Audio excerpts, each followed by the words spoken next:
والمرسلين وعلى آله وأصحابه ومن تبعهم ودعا بدعوتهم إلى يوم الدين. أما بعد، أعوذ بالله من الشيطان الرجيم.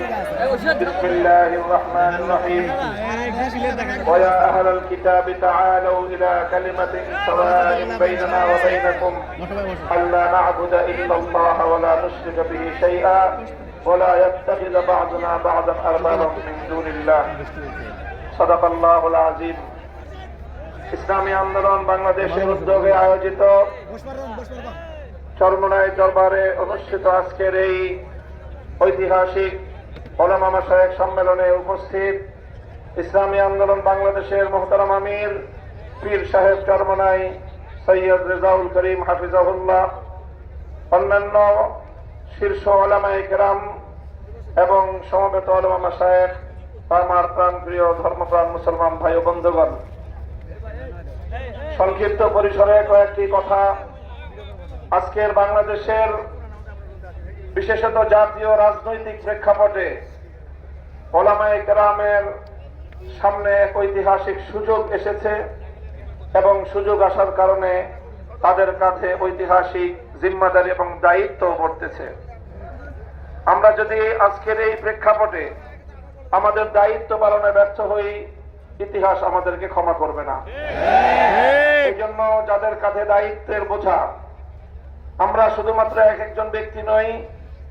যেমন ইতিপূর্বে অনেক ভাই বলেছেন, হযরত শাইখুল হাদিস আল্লামা আজিজুল হক রাহমাতুল্লাহি আলাইহির দায়িত্বের জোয়াল এখন আমার কাঁধে। হযরত পীর সাহেব মরহুম সৈয়দ ফজলুল করিম রাহমাতুল্লাহি আলাইহির দায়িত্বের বোঝা আমাদের বর্তমান হযরত পীর সাহেবের উপর। মুফতি ফজলুল হক আমিনী রাহমাতুল্লাহি আলাইহি সহ আকাবিরদের দায়িত্বের বোঝা আমাদের ভাই মাওলানা মুফতি সাখাওয়াত হোসেন রাজির কাঁধে। এমনি ভাবে আমরা বর্তমান প্রজন্ম আমাদের পূর্বসূরীদের রেখে যাওয়া একটি সুন্দর প্ল্যাটফর্মের উপর আজকে আমরা দাঁড়িয়ে আল্লাহর দ্বীনের কাজ করার সুযোগ পেয়েছি। কাজে এই জায়গা থেকে আজকের এই জাতিকে যদি আমরা নেতৃত্ব দিতে, যথাযথ দিক নির্দেশনা দিতে যদি আমরা ব্যর্থ হই, তাহলে আমাদেরকে অনেক বড় মাসুল গুনতে হবে, দুনিয়াতেও এবং আখিরাতেও। আমি আজকের যে জাতীয় চাহিদা, বিশেষ করে সারা বাংলাদেশের সকল ধর্মপ্রাণ শুধু নয়, যারা ধর্মকে ভালোবাসে অন্তত তারাও ইসলাম প্রেমী সকল মানুষের অভিন্ন চাহিদা হলো ইসলামী নেতৃত্ব তারা ঐক্যবদ্ধভাবে জাতির সামনে অগ্রসর হোক, জাতির সামনে উপস্থিত হোক। আমি আমার দীর্ঘ যে পর্যবেক্ষণ বাংলাদেশের ধর্মীয় এবং রাজনৈতিক অঙ্গন নিয়ে, সেটা আমি দেখি যে বাংলাদেশে আমরা আলহামদুলিল্লাহ ইসলামিক দৃষ্টিকোণ থেকে আমাদের পার্শ্ববর্তী উপমহাদেশের অন্যান্য দেশের তুলনায় আমরা অনেক সহনশীল একটি জায়গায় রয়েছি। আমাদের বাংলাদেশে ইসলামপন্থীদের মধ্যে পারস্পরিক ঈমান এবং কুফরির কোনো ইখতিলাফ নেই, মতবিরোধ নেই, যেটা আমাদের পার্শ্ববর্তী দেশগুলোতে রয়েছে। সেখানে শিয়া সুন্নির মতো জটিল বিরোধ রয়েছে। এরপরও সেই সকল দেশগুলোতে আমাদের ওলামায়ে দেওবন্দ তারা নেতৃত্ব দিয়ে সেই শিয়া সুন্নি সহ অন্যান্য বাতিল পন্থীদেরকেও বৃহত্তর ঐক্যের মধ্যে তারা তাদেরকে সামিল করে জাতির সামনে ঐক্যবদ্ধভাবে নিজেরা উপস্থিত হয়েছেন। তা আমি মনে করি বাংলাদেশে এখন ইসলামিক অঙ্গনে 4টি পক্ষ রয়েছে, যাদের মধ্যে আমাদের মধ্যে বিভিন্ন শাখাগত, ফিকহি মাসআলাগত এবং বিভিন্ন আকীদার খুঁটিনাটি বিষয়ে ঈমান এবং তাওহীদ এবং রিসালাত আখিরাত ছাড়া আকীদাগত অন্যান্য কিছু বিষয়ও আমাদের মধ্যে মতপার্থক্য রয়েছে। তবে আমরা সকলে একটি কথায় একমত, সেটি হলো আল্লাহর জমিনে আমরা ইসলামী হুকুমত কায়েম করতে চাই। এই এক কথার ভিত্তিতে এটাই হোক আমাদের আগামী দিনের রাজনৈতিক ঐক্যের বুনিয়াদ।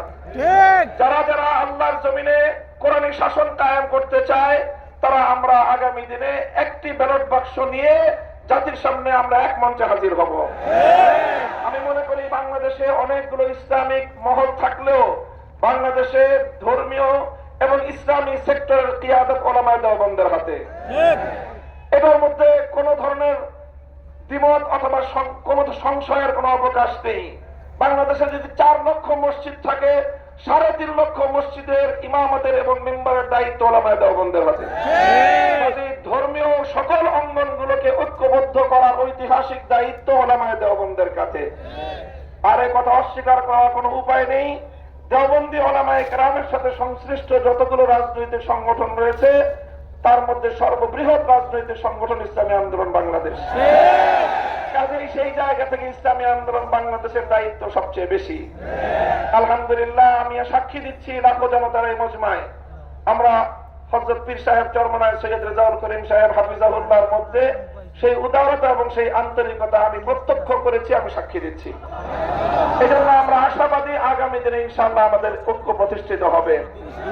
এই জন্য আমাদের যে কথা আমরা একমত সেটা হলো, আগে আমাদের ওলামায়ে দেওবন্দের নেতৃত্বে যে সকল রাজনৈতিক সংগঠনগুলো পরিচালিত হচ্ছে আমরা আমাদের মধ্যে আমাদের ঐক্যকে আরো সংহত এবং মজবুত করব। ইতিমধ্যে আমির হেফাজত আল্লামা শাহ মুহিবুল্লাহ বাবুনগরী হাফিজাহুল্লাহর পক্ষ থেকেও আমাদেরকে সকল সংগঠনকে এই দাওয়াত দেওয়া হয়েছে। কাজে ইনশাআল্লাহ আমরা আশা করছি যে অদূর ভবিষ্যতে অনতিবিলম্বে আমাদের ঘরানার সবগুলো রাজনৈতিক সংগঠন আমরা শীষাডালা প্রাচীরের মতো ঐক্যবদ্ধ হব। এরপরে বাংলাদেশে অপর 3টি ইসলামী ধারাকেও রাজনীতির ক্ষেত্রে আল্লাহর জমিনে ইসলামী হুকুমত কায়েম করার জন্য তাদেরকেও আমরা তাদের কাছে দাওয়াত নিয়ে যাব ইনশাআল্লাহ। সেটা হলো, একদিকে বাংলাদেশে আরেকটি অঙ্গন রয়েছে আহলে হাদিস সম্প্রদায় হিসাবে বিশাল একটা সম্প্রদায় বাংলাদেশে রয়েছে। আমার যতদূর জানা তারাও এই বিষয়ে বর্তমানে অতীতের যে কোনো সময়ের তুলনায় উদার দৃষ্টিভঙ্গি লালন করছেন।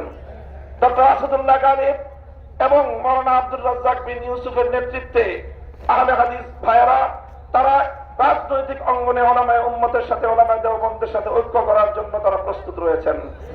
আমাদের আরেকটি অঙ্গন রয়েছে যাদেরকে আমরা সুন্নি বলে জেনে থাকি, সেই সুন্নি ভাইয়েরাও আমি আশা করি এবং আমার কাছে যতটুকু ধারণা তারাও ঐক্যের জন্য প্রস্তুত রয়েছেন। তৃতীয় যে আরেকটি গ্রুপ রয়েছে জামায়াতে ইসলামী বাংলাদেশ, যারা দীর্ঘদিন ধরে রাজনৈতিক অঙ্গনে আল্লাহর জমিনে আল্লাহর আইন বাস্তবায়ন করার স্লোগান নিয়ে যারা কাজ করছেন তাদেরকেও আমরা উদাত্ত আহ্বান জানাবো এবং তাদের কাছে আমরা দাওয়াত নিয়ে যাব।